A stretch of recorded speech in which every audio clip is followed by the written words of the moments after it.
여러분 안녕하세요. 9월 22일 여의도 펀드매니지TV 금일 시장 전망 및 투자 전략 시작하도록 하겠습니다. 좋은 아침입니다.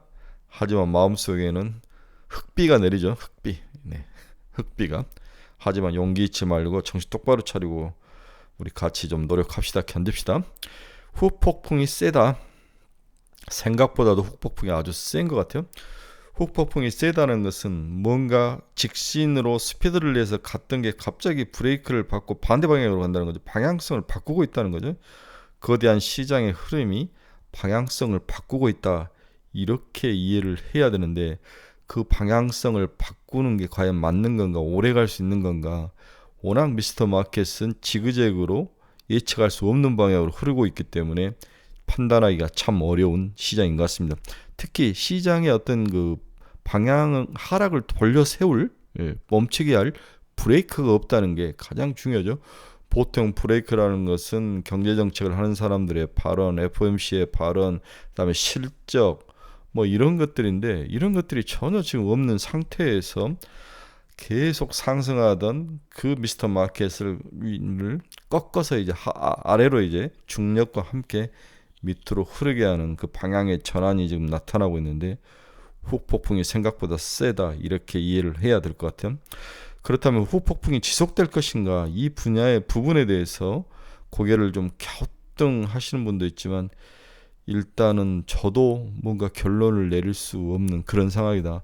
아침 내내 1시간 동안 뭘 어떻게 결론을 써야 될까, 어떤 면으로 여러분들에게 투자 전략을 이야기를 해줘야 될까 막 이런 고민을 하다가 일단 시간이 돼서 방송을 시작했습니다.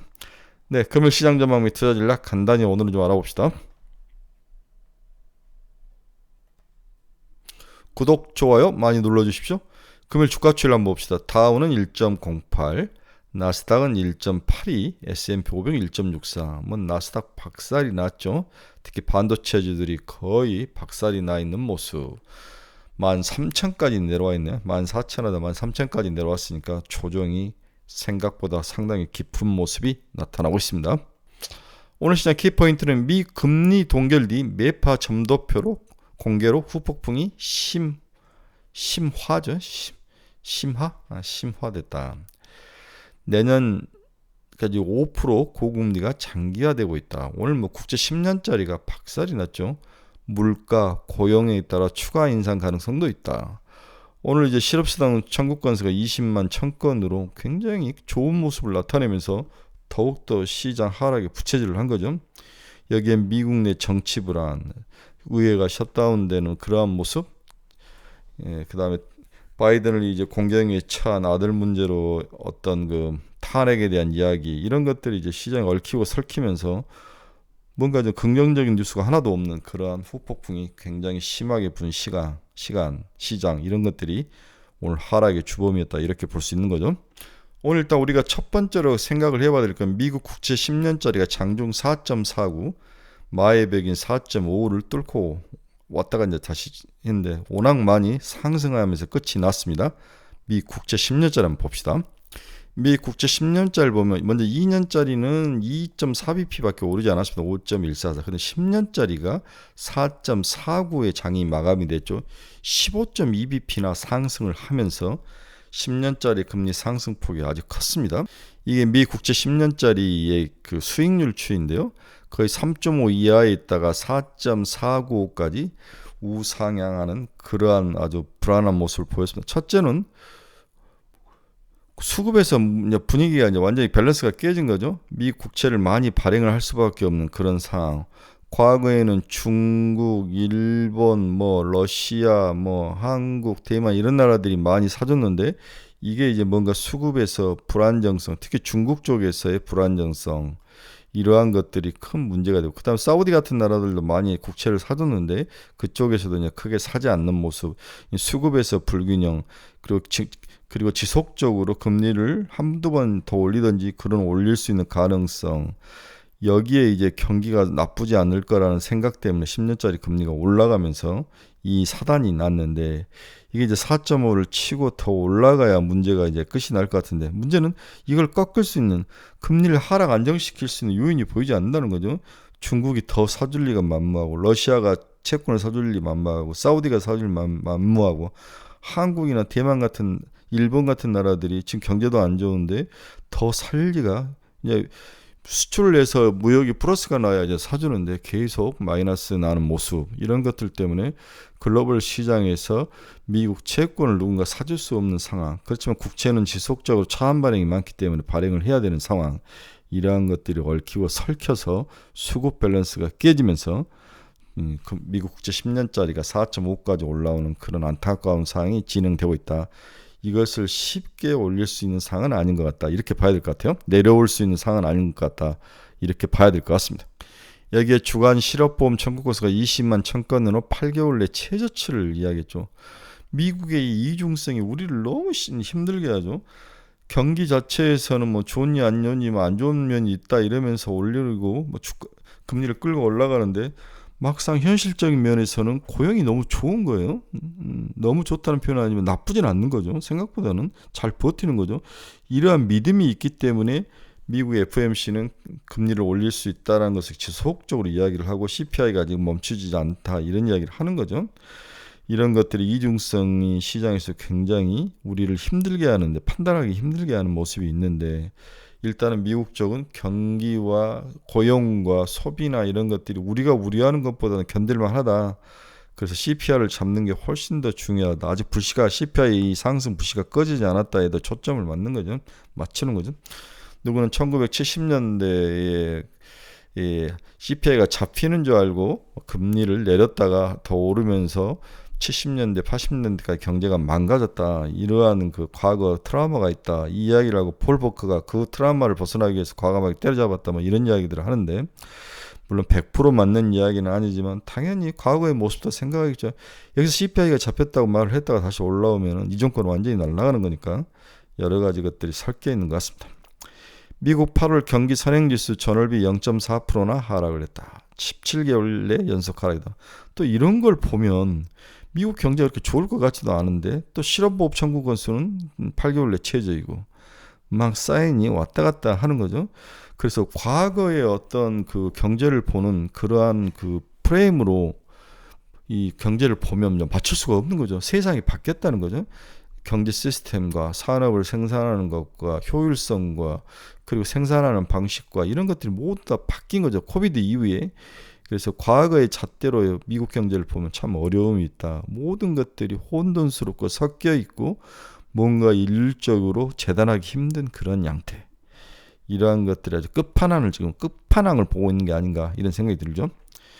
또 BOE는 기준금리는 5.25%로 동결했다. 14회 연속 인상을 하는 것을 중단을 한 거죠. 네, 인상 중단이다.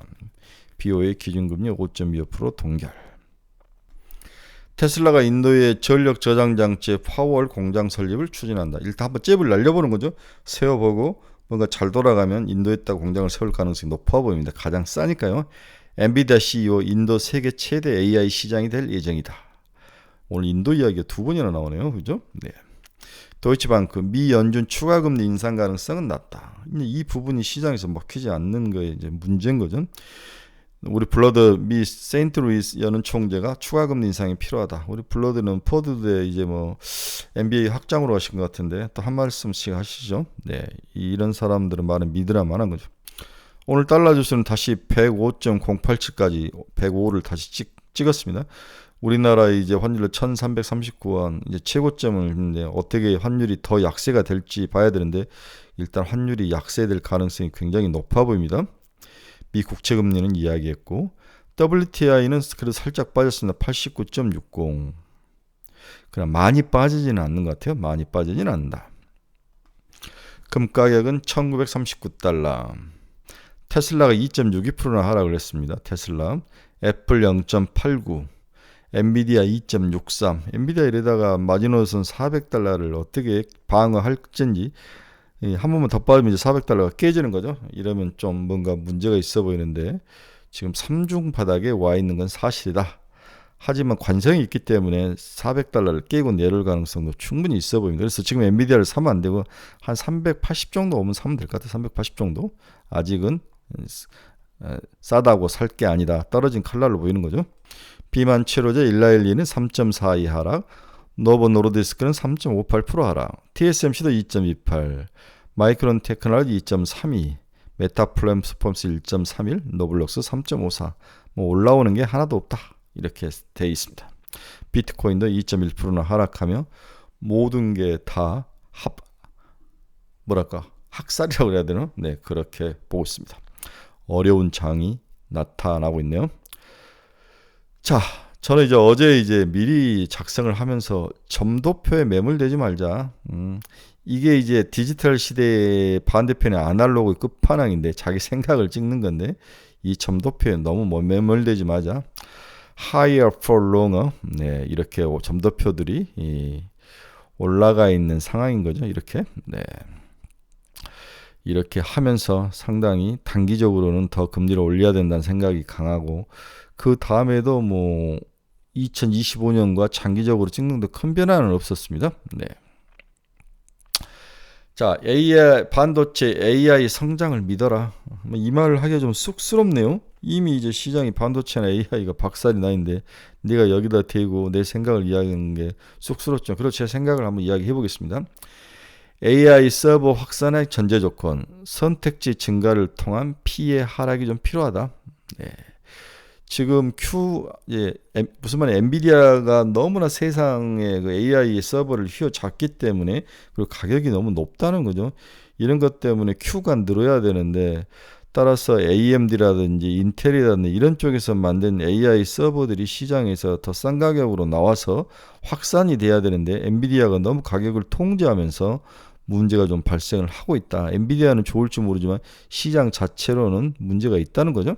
그래서 현재는 엔비디아 외에 대안이 없기 때문에 이런 현상이 올라가는데 생각보다도 큰 숫자로 늘어나지 않고 있다. 이것에 대한 원인은 다양한 제품이 좀 나와서 가격을 좀 떨고야 이게 대중화되지 않겠습니까? 하나 리서치센터에서 쓴 자료인데 저랑 생각이 비슷해서 붙였는데 AI 칩 선택지 증가가 필수적이다. 23년 4분기를 기점으로 증가할 것이다. 이 이야기가 하나 리서치 애널리스트는 하고 있습니다. AMD의 MI300 시리즈, 네. 그 다음에 구글 TPU V5도 새로운 선택지가 될 가능성, 인텔의 가우디 2와 3, 엔비디아의 코스와 HBM을 활용하지 않는 L40S도 추가적인 선택지다. 다양한 AI 반도체를 만들 그런 양산의 가능성이 4분기에 좀 많다는 거죠. 네, 4분기. 엔비디아, AMD도 4분기, 인텔도 4분기, 내년. 인텔은 항상 믿을 수가 있나. AMD가 좀 더 잘해줘야 되는데 뭔가 너무 엔비디아에 끌려가고 가격이 비싼 것이 오히려 독이 되고 있는 모습, 이런 모습인데 이게 풀리는 게 4분기 넘어야 풀릴 것 같다. 그렇다면 내년에 가서 풀린다는 이야기죠. 네, 그래서 반도체 AI적인 측면에서도 더 대중화로 가는 확산 단계에 있어서 좀 시간은 걸릴 것 같다. 이렇게 또 봐야 될 부분이 있습니다. 하지만 방향성은 우상향으로 옳게 가고 있는 거죠. 믿어야 되죠. 믿어야 됩니다. 네. 감산의 효과는 연말로 갈수록 또 메모리 쪽에서는 감산의 효과는 연말로 갈수록 극대화될 것이다. 4월부터 본격화된 메모리 업계의 감산 효과는 이제 본격적으로 나타나기 시작했다. 특히 최근 내거리 D램 대비 상대적으로 높은 낸드의 경우 삼성전자를 필두로 강도 높은 추가 감산을 진행 중에 있다. 최근에 낸드 가격이 멈췄다는 이야기들을 많이 하고 있습니다. 낸드 가격이 멈췄다. 연말로 갈수록 감산에 대한 공급 축소 효과가 극대화될 것이다. 업계에서는 D램 재고는 2분기, 낸드는 3분기를 정점으로 감소 구간에 진입을 할 것이다. 재고 내배를 고려할 때 D램은 연말, 낸드는 내년 1분기까지 인위적인 감산 지속이 전망이 되고 있다. 이제 가격이 곧 멈출 가능성이 있어 보이는 거죠. 그래서 글로벌 D램 캐파 추이가 이렇게 이제 감산을 하다가 내년에는 다시 감산을 멈추고 수요가 늘어나면 증가할 것이다. 이 이야기를 지금 하고 있는데 지금은 이렇게 감산 단계에 있는 과정이다. 하지만 곧 멈추고 바뀔 것이다. 가격이 이제 멈추고 수요가 더 증가한다면 사람들이 이제 가수요가 좀 필요하죠. 계속적으로 이렇게 감산을 하면 주가 가격이 오른 거 아니냐, 미리 좀 사둬야 되겠다는 생각도 많이 하게 되는 거죠. 그래서 DRAM 반도체의 꼴통인 낸드마저도 가격 인상 움직임이 구체화되고 있다. 이게 이제 시장에서 반도체를 좋게 보는 모습인데 저도 이제 이 분야에서 되게 좋게 긍정적으로 봐서 반도체에 대해서 지금은 좀 헤매고 있지만 결국은 반도체가 4분기 내년에 가서는 주가가 상승할 것이다. 이 부분을 놓칠 수가 없는 거죠. 포기할 수 없는 거죠. 그래서 DRAM 수급 전망을 보면 이게 이제 수요고 이 막대가 공급인데 수요가 항상 공급을 이기는 모습이 우리 3분기부터 나타나기 시작하는 거죠. 그렇죠? 네. 랜드도 이 수급이 공급보다는 훨씬 많은 상황이 나타납니다. 가격이 반등해서 올라오고 이런 가능성은 어쩔 수 없을 것 같습니다. 가격이 아니라 이제 이게 뭐냐 초과 공급도죠. 네. 초과 공급도가 전부 마이너스에 다 있습니다. 여러분들 많이 본 기사인데 최근에 낸드 사인 웨스턴 디지털이 52주 신고가를 기록했습니다. 이 키옥시아와 합병 논의가 가시화되고 있다. 이 합병을 위해서 이제 자금도 쏘아줄 생각하는데 이렇게 합병이 되면 왜 좋은가요, 여러분? 왜 좋습니까? 합병이 되면 가장 좋은 이유는 뭡니까? 물량을 줄이는 거죠. 네, 물량을 좀 줄이는 거. 합병이 되면 당연히 두 회사의 모습이 함께 올 수 없기 때문에 물량이 좀 줄어지는 거죠, 그렇죠? 네. 그래서 중복 투자 완화에 따른 신규 공급 축소가 예상된다. 이게 이제 시장에서 긍정적으로 반영이 되면서 키옥 웨스트 디지털이 가격이 52주 신고가로 가 있는 모습인 거죠. 이렇게 어제도 이야기했지만 가격이 DDR5 16기가 MOM으로 가격이 오르고 있는 모습을 우리가 인정을 해야 될 것 같습니다. 물론 이제 급하게 오르지는 않지만 서서히 오르고 있지만은 이게 시간이 지나면 기울기가 더 급해질 것 같아요. 반면에 DDR5는 굉장히 기울기가 급하게 가격이 오르고 있습니다. 그렇죠? 네, MOM으로. 자, 다음에 또 우리가 이 아사라장에서도 믿어야 될 게 SK 하이닉스의 영업 추이입니다. 2017년에 12.3조가 난 것 같아요. 그 다음에 지금 2024년 13.9조까지 영업이익이 늘 것이다. 예, 이것을 지금 보는데 이것을 믿느냐 안 믿느냐가 이제 싸움인 것 같아요. 그렇죠? 네, 한번 믿어봐야 될 것 같습니다. 그래서 지금은 보릿고개의 마지막을 넘어가는 과정이다. 이렇게 보시고 견디셔야 합니다. 결론, 살벌한 금요일 아침 미국 증시가 하락으로 끝이 나면 시장에 우려감을 던져줬다. 물론 어제 이미 우리나라는 크게 한 방 맞았지만 오늘 미국 시장이 저렇게 안 좋기 때문에 추가로 한 방 더 맞을 가능성도 높아 보입니다.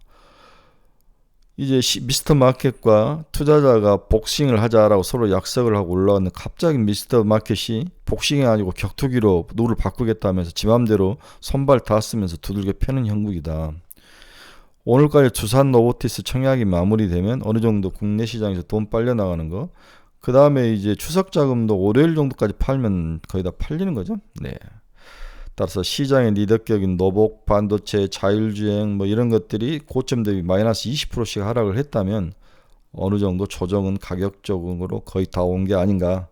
문제는 시장을 돌려 세울 레인메이커가 아무것도 없다는 거죠. 브레이크가 없다는 게 가장 큰 단점인데 이 브레이크가 시장에 나타나야 되고 찾는 노력이 좀 필요한데 아직까지는 안 보입니다. 이게 이제 문제죠.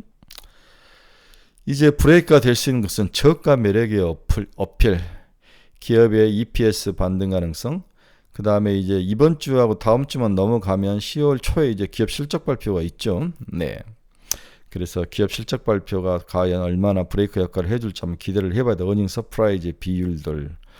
그 다음 모든 악재가 다 출현했다. 추가로 악재에 대해서는 내성이 강화될 것이다. 뭐 이런 가능성. 이 정도가 이제 브레이크 모습이고. 그 다음에 정부의 이제 발언들. 뭐 너무 높다. 뭐 너무 낮다. 뭐 너무 걱정할 필요 없다. 이런 발언들이 좀 필요한 거죠. 네. 그래서 지금은 결론적으로 이 한 줄을 쓰기 위해서 제가 1시간 내내 새벽 4시에 일어나가지고 고민을 하다가 이것저것 보다가 마지막에 한 줄 썼는데 지금은 견디는 게 파는 것보다 유리해 보이는 조정의 끝자락이다. 우리해 보이는 거, 유리해 보이는 조정의 끝자락이라고 판단된다. 일단은 견뎌야 됩니다. 지금은 파는 시기는 아닌 것 같다. 이미 놓친 거죠? 네, 이미 놓친 거고. 저도 뭐 30% 현금은 좀 필요하다라고 말은 던졌지만 구체적으로 강하게 이야기한 것도 없고 지금은 견디는 게 파는 것보다는 유리해 보이는 조정 장세의 끝자락이다. 그래서 오늘 다음 주 올 하 정도만 잘 견디면 또 다시 반등은 충분히 가능할 거로 예상이 되고 있습니다. 항상 주식 시장은 우리 생각과 반대로 움직인다는 것을 꼭 기억을 하시고 좀 괴롭지만 잘 견디시기 바랍니다. 저희가 내일 여의도에서 이제 스터디 모임을 합니다. 한 달에 한 번씩 하는데 정말 좋은 스터디 모임입니다. 시장 전망, 이번 주에는 제약바이오 반도체 이 두 관련된 애널들이 와서 PT를 내주시는데 전부 재능 기부이신데 여러분들이 좀 오셔서 많이 들으면 훨씬 더 자기의 생각과 좋은 정보와 이런 것도 얻을 수 있습니다. 또 여러분 중에서 투자의 방향성을 잃어보신 분들 저희 카페로 들으십시오. 네, 종목 상담이 또 필요하신 분들 저희 카페로 오셔서 상담을 하시기 바랍니다. 매일 어떤 종목에 관심 종목이 필요하신 분들 저희 카페로 들어오십시오. 저희 카페는 기초부터 자세히 가르친다고 말씀드렸죠. 저희는 리딩하는 그런 것은 없습니다. 여러분들의 고민에 대해서 성실하게 답변을 해드리죠. 네, 서로 나누는 그러한 장입니다. 오늘 힘들 장인 것 같습니다. 제가 어제 커피를 4잔 정도 마셨는데 어제 이제 친한 친구 둘하고 저녁을 이제 먹는데 그 친구들이 야 주식 야 1, 2년 하니? 나한테 이렇게 위로를 해주시더라고요. 내가 고민스러운 얼굴을 하니까 제 친한 친구 두 사람이 그렇습니다. 주식 우리 1, 2년 합니까? 참고 견딥시다. 네, 여러분 감사합니다. 네, 웃는 얼굴로 일요일 저녁 방송 때 뵙도록 하겠습니다. 너무 걱정하지 마십시오.